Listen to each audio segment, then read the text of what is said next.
Tonight on Our World, for the past 5 years, the phenomenon of rising Rift Valley lake levels has continued to reshape lives and landscapes, with some buffer zones yet to recover. Now, scientists are now revisiting history books, piecing together clues behind this dramatic resurgence of nature's force. Among the hardest hit is Lake Naivasha, where more than 4,000 residents of Kihoto Estate have been displaced, their once proud lakeside community now submerged. In this week's edition of The Green Fix, our reporter Willie Dennis Njiru takes us to Naivasha, where a silent exodus to the unknown continues.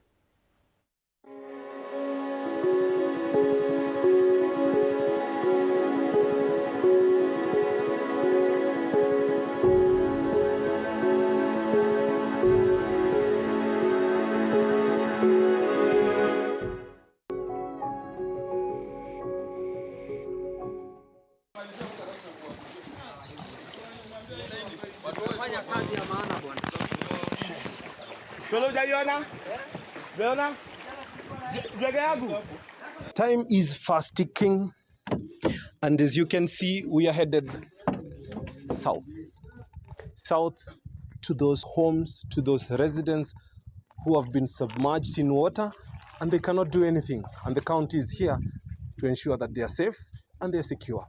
So we head south. Mass movements of people and possessions. By day and night, confusion reigns. Desperation and emotion define Kihoto Estate as the waters of Lake Naivasha keep rising, displacing families at an alarming rate of nearly 10 meters per day over the past 2 months. Here, hope is dawning fast. Mkasa huu ni mara ya tatu inatupata kuanzia 2020. This time haijaifika hapa, ni mara ya kwanza.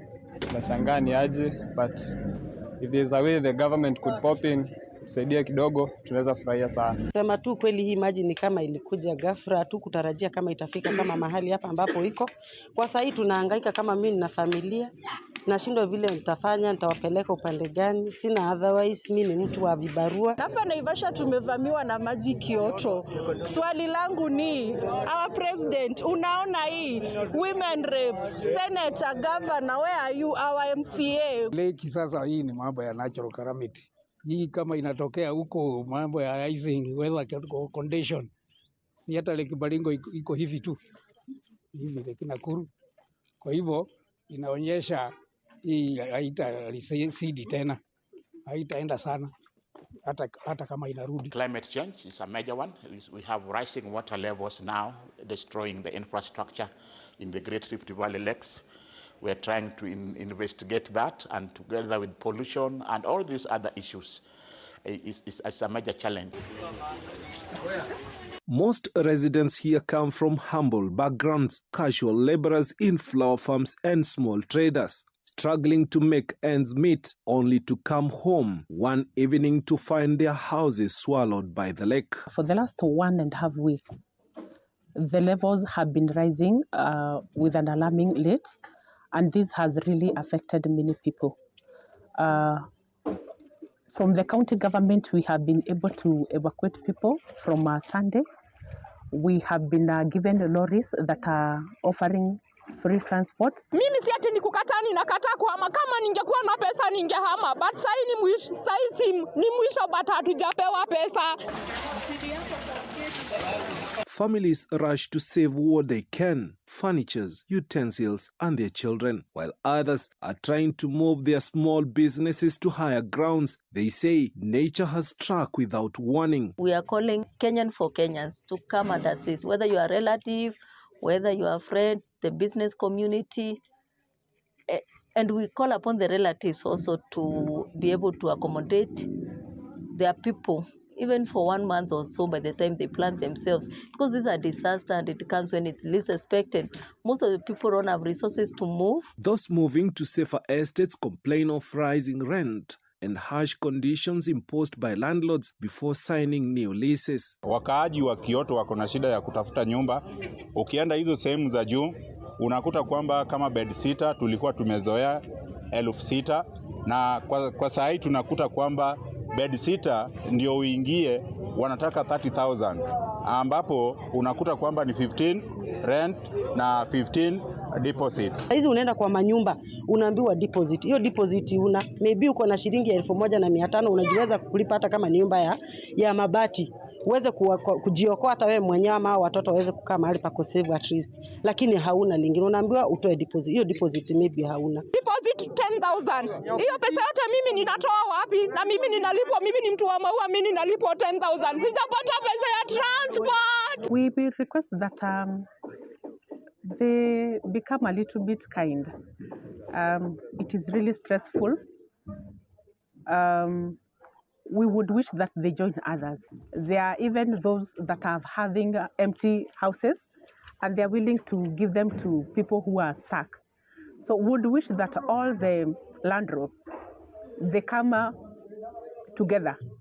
We stand together so that we can be able to help people. Others have chosen to stay, keeping vigil despite the heavy rains and worsening weather conditions. For the last 1 week, the rate at which it has happened is very high, and people went into panic, and the cry reached the Department of Disaster Management and Maintenance Assistant of Nakuru County. Very, very desperate situation. It cannot even be a county issue. This needs to be a national government issue. But the recommendation of the committee that time was that they be given alternative land because they hold titles for that land ambayo imezama kwa maji sasa. So there is a report in Parliament. I'm going to look for it so that it is implemented. Otherwise, that place, because of climate change, the water has come even where it didn't reach that side. Imekuja mpaka hapa. So the government needs to take care of those people. The government needs to take it over.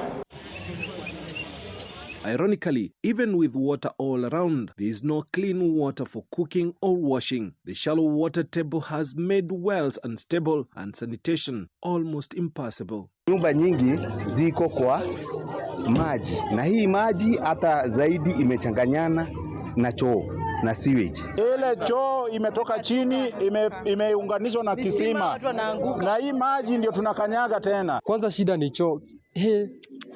Mtu palipo ili ujisaidie. Choi maji iko hivi. Kisima usijua shimo iko wapi ama wapi. Kama mimi watoto nawaambia waweze kujisaidia kwenye besheni, niweze kumwaga masaa ikifika juu sina otherwise. Health risks are growing by day. Malaria, cholera, typhoid, pneumonia and bilharzia as flooded latrines and stagnant pools turn into disease hotspots. Looking at the situation the way it is very easy to have outbreak of disease because most of the latrines are all flooded with water. They have mixed. You can see the water levels is above the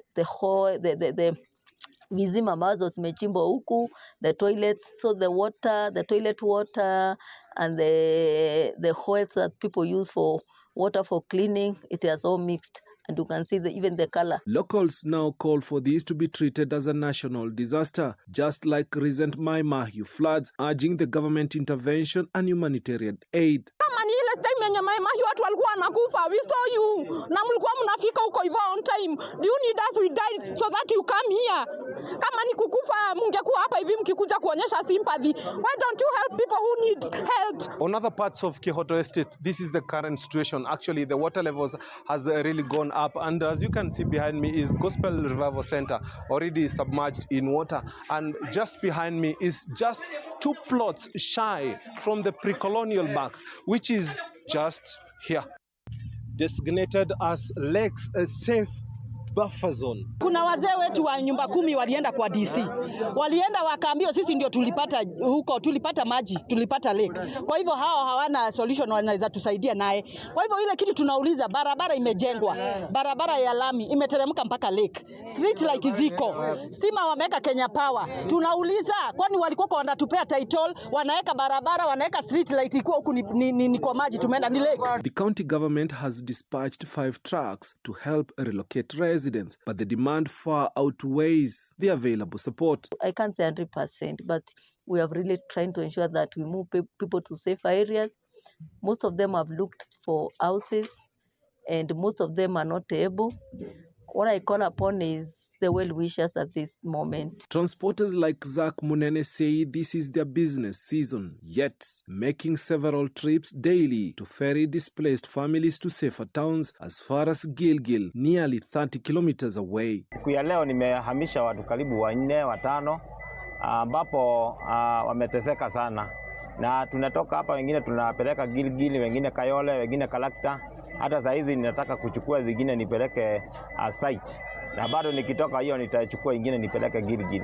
So watu wanateseka huku na maji, na ilikuja ghafla. The water level has now reached the historic 1906 mark, 2,100 feet above sea level, the limit once designated as the lake's safe buffer zone. Experts say poor land use decisions that turn farmland into residential estates ignored these natural boundaries. The government of Kenya is the one that first surveyed Kihoto, allocated it as land for agricultural use. Then later, the same government approved subdivision of this parcel and allocated it to 30 individuals cleanly.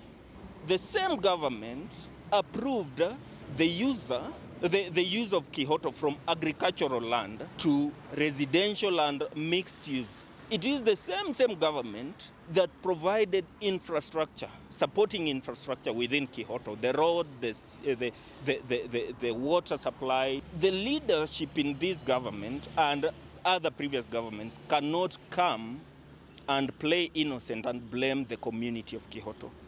It is a mess that was created by government, and I can still authoritatively say that it is only the government of Kenya that can fix the mess they established by creating Kihoto. Scientists are now calling for urgent research to determine the real cause of the rising Rift Valley lake levels, with locals blaming siltation and blocked underground outlets. Vile mvua imezidi kunyesha, hii ziwa imezidi kupanda mpaka ikafurika.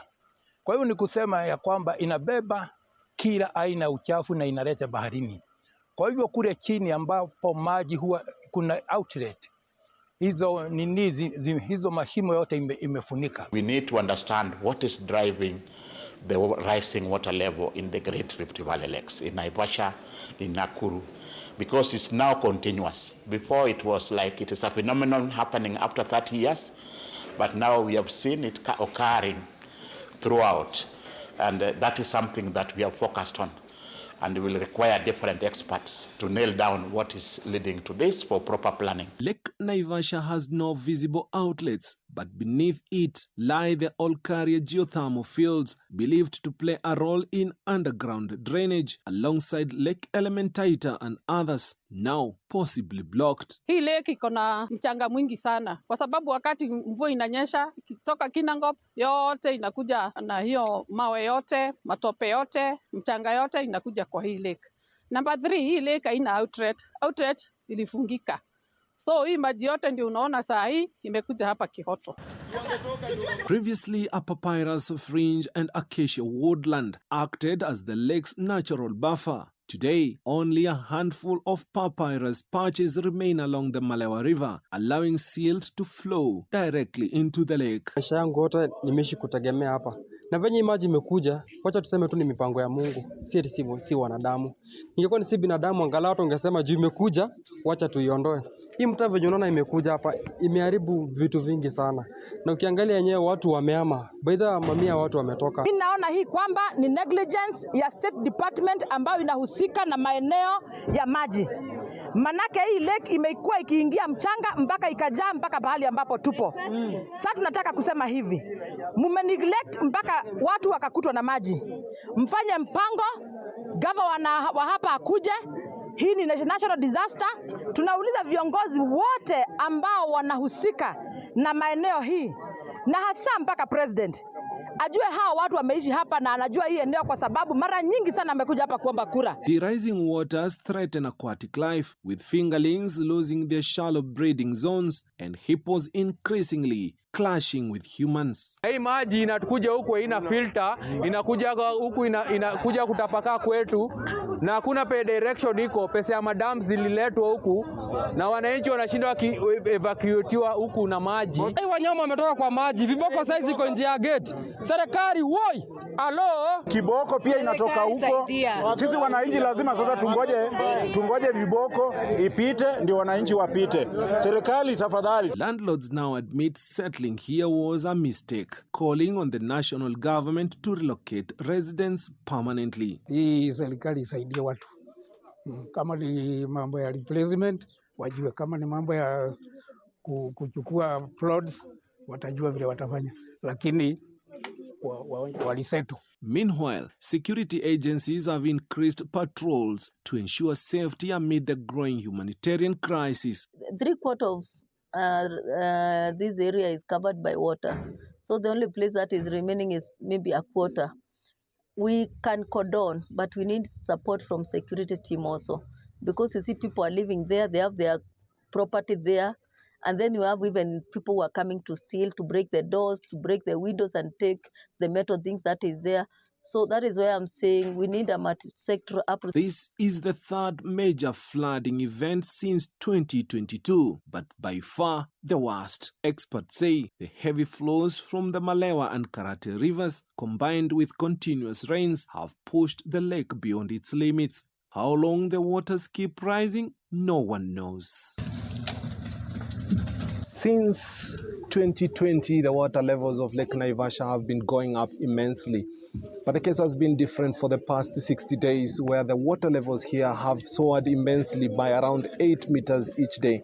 And just behind me over there, we have the colonial buffer zone, a mark that was set by the colonial regime that actually indicated the highest water levels of this lake ever since it was recorded. It is headed there. When no one knows, how no one knows, but outrightly they say the elephant always remembers its path, and equally for the waters.